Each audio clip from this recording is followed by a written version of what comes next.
നമസ്കാരം. മലയാളി വാർത്ത ഇൻസൈഡിലേക്ക് സ്വാഗതം. പിണറായി വിജയനോട് കാലം പകരം വീട്ടുമോ? ധർമ്മടത്ത് നിന്നും പിണറായി 3.0 പരീക്ഷിക്കാൻ കാത്തിരുന്ന CPM നിലപാട് മാറ്റുമോ? കേരളം കാത്തിരിക്കുന്ന ചോദ്യത്തിന്റെ ഉത്തരം അങ്ങ് ഡൽഹിയിൽ നിന്നും വരുമെന്നാണ് CPMകാർ രഹസ്യമായി പറയുന്നത്. അതായത് 2026 മെയ്യിൽ നടക്കുന്ന തെരഞ്ഞെടുപ്പ് പിണറായി നയിക്കാനുള്ള സാധ്യത വിരളമാണ്. പകരം ബേബി തീരുമാനിക്കുന്ന ഒരാൾ നയിക്കും. 2024 മുഖ്യമന്ത്രിയായിരുന്ന AK ആന്റണി എത്തിച്ചേർന്ന അതേ പ്രതിസന്ധിയിൽ തന്നെയാണ് പിണറായി എത്തിയിരിക്കുന്നത്. തദ്ദേശ തെരഞ്ഞെടുപ്പിലെ കനത്ത തോൽവിക്ക് പിന്നാലെ നിയമസഭാ തെരഞ്ഞെടുപ്പിനെ നേരിടാൻ ഒരുങ്ങുന്ന CPMന് മുന്നിൽ അപ്രതീക്ഷിത ട്വിസ്റ്റാണ് കാത്തിരിക്കുന്നത്.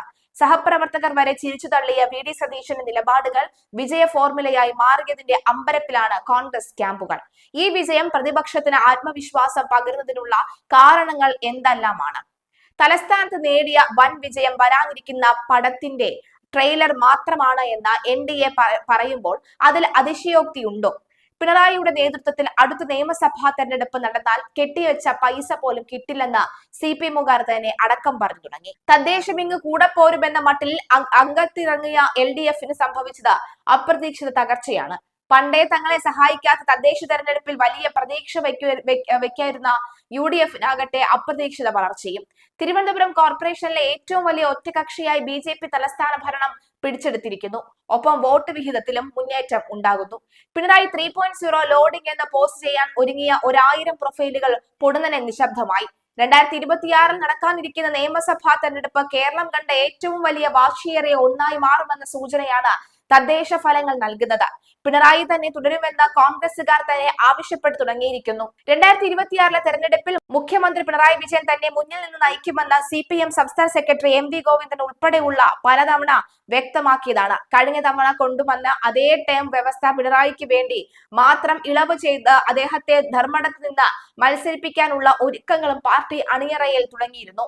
പിണറായി 3.0 ലോഡിംഗ് എന്ന് എല്ലാവരും ഒരേ സ്വരത്തിൽ പറയുന്നതിനിടെയാണ് അപസ്വരമായി തദ്ദേശത്തിലെ തിരിച്ചടി മാറിയത്.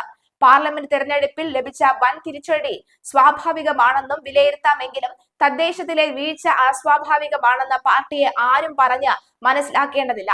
ഏറ്റവും വലിയ കേഡർ പാർട്ടിക്ക് സംഭവിച്ച ഈ വൻ വീഴ്ചയ്ക്ക് പിന്നിലെ കാരണങ്ങൾ കണ്ടെത്തി പരിഹാരം കാണാൻ ശ്രമിക്കാമെങ്കിലും മൂന്നാമത്തെ ടേം മത്സരിക്കാൻ ഒരുങ്ങുന്ന മുഖ്യമന്ത്രിക്ക് ദുസ്വപ്നമാകുന്നു. 2 ദിവസമായി ക്ലിഫ് ഹൗസിൽ ആളനക്കമില്ലെന്നാണ് പൊതുവെ പറയുന്നത്. 3 മാസം കഴിഞ്ഞെത്തുന്ന നിയമസഭാ തെരഞ്ഞെടുപ്പിൽ നേരത്തെയുള്ള ആത്മവിശ്വാസത്തോടെ മത്സരിക്കാൻ പിണറായി വിജയന് ഇനി കഴിയില്ല. താൻ ജയിക്കുകയും പാർട്ടി തോൽക്കുകയും ചെയ്താൽ പ്രതിപക്ഷ നേതാവായിരിക്കാൻ അദ്ദേഹം ആഗ്രഹിക്കുന്നില്ല. 2 ഓപ്ഷനുകളാണ് പാർട്ടിക്ക് മുന്നിലുള്ളത്. അതിലേത് വേണമെന്ന തീരുമാനമെടുക്കുന്നതും പിണറായി തന്നെയെന്ന് ആയിരിക്കും. തദ്ദേശ തെരഞ്ഞെടുപ്പിൽ തിരിച്ചടിച്ച കൂസാതെ നിയമസഭാ മത്സരം നേരിടുക, പിണറായി തെരഞ്ഞെടുപ്പ് മുന്നിൽ നിന്ന് നയിക്കുക, മാത്രമല്ല മത്സരിക്കുകയും ചെയ്യുക. ജയിച്ചാൽ ചരിത്ര നേട്ടം കുറിച്ച് അദ്ദേഹത്തെ മൂന്നാമതും മുഖ്യമന്ത്രിയാക്കുക, പാർട്ടി തോറ്റാൽ പ്രതിപക്ഷ നേതാവായോ MLA ആയോ അദ്ദേഹത്തെ നിലനിർത്തുക.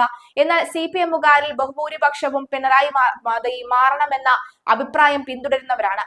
KK ശൈലജയെ മത്സരിപ്പിക്കണം എന്ന ആവശ്യവും പാർട്ടിയിൽ ഉയർന്നിരിക്കുന്നു. എന്നാൽ ഇതിന് പിണറായി സമ്മതിക്കുന്നില്ല.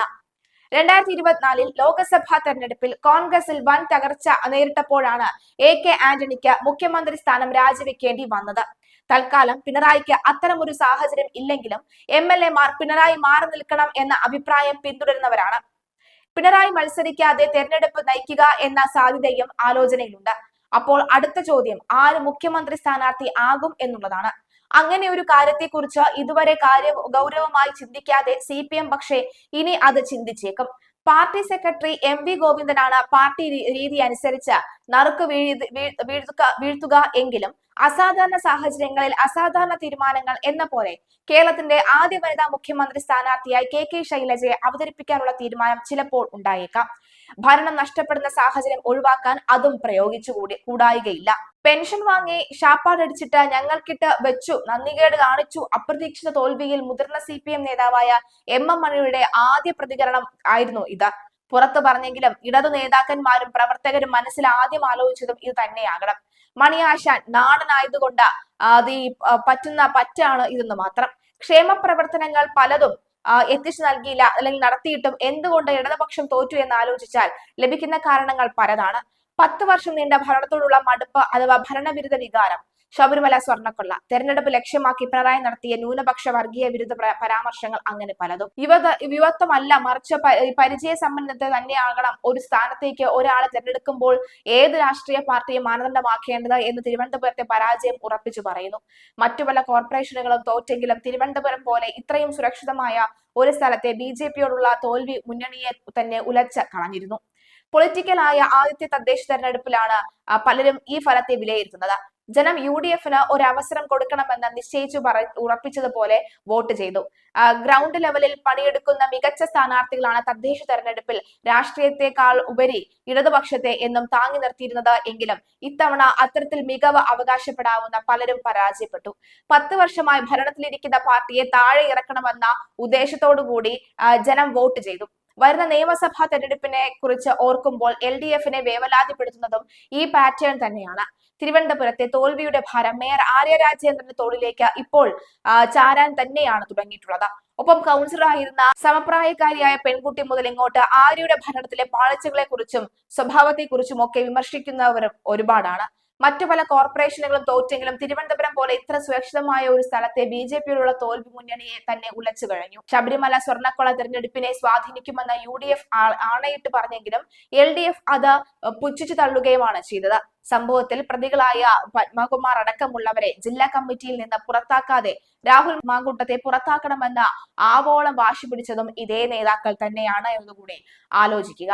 എന്തായാലും മുഖ്യമന്ത്രിയുടെ ലൈനായി മാറി. സാധാരണ RSS-നെയും BJP-യെയും നിശബ്ദമായി വിമർശിക്കുന്ന പിണറായി തെരഞ്ഞെടുപ്പിന് തൊട്ടു മുൻപാണ് ജമാഅത്തെ ഇസ്ലാമിക്കെതിരെ രംഗത്തെത്തിയത്. ഭൂരിപക്ഷ വർഗീയതയെ തൽക്കാലത്തേക്ക് മറന്ന് ന്യൂനപക്ഷ വർഗീയതയെ മാത്രം വിമർശിച്ച പിണറായിയുടെ നീക്കം തിരിച്ചടിച്ചു. സാധാരണ പാർലമെന്റ് തെരഞ്ഞെടുപ്പിലൊക്കെ ഇടതുപക്ഷത്തെ തുണച്ചിരുന്ന വടക്കേ മലബാറിലെ മുസ്ലിം വോട്ടുകൾ അപ്പാടെ UDF-ലേക്ക് പോയി.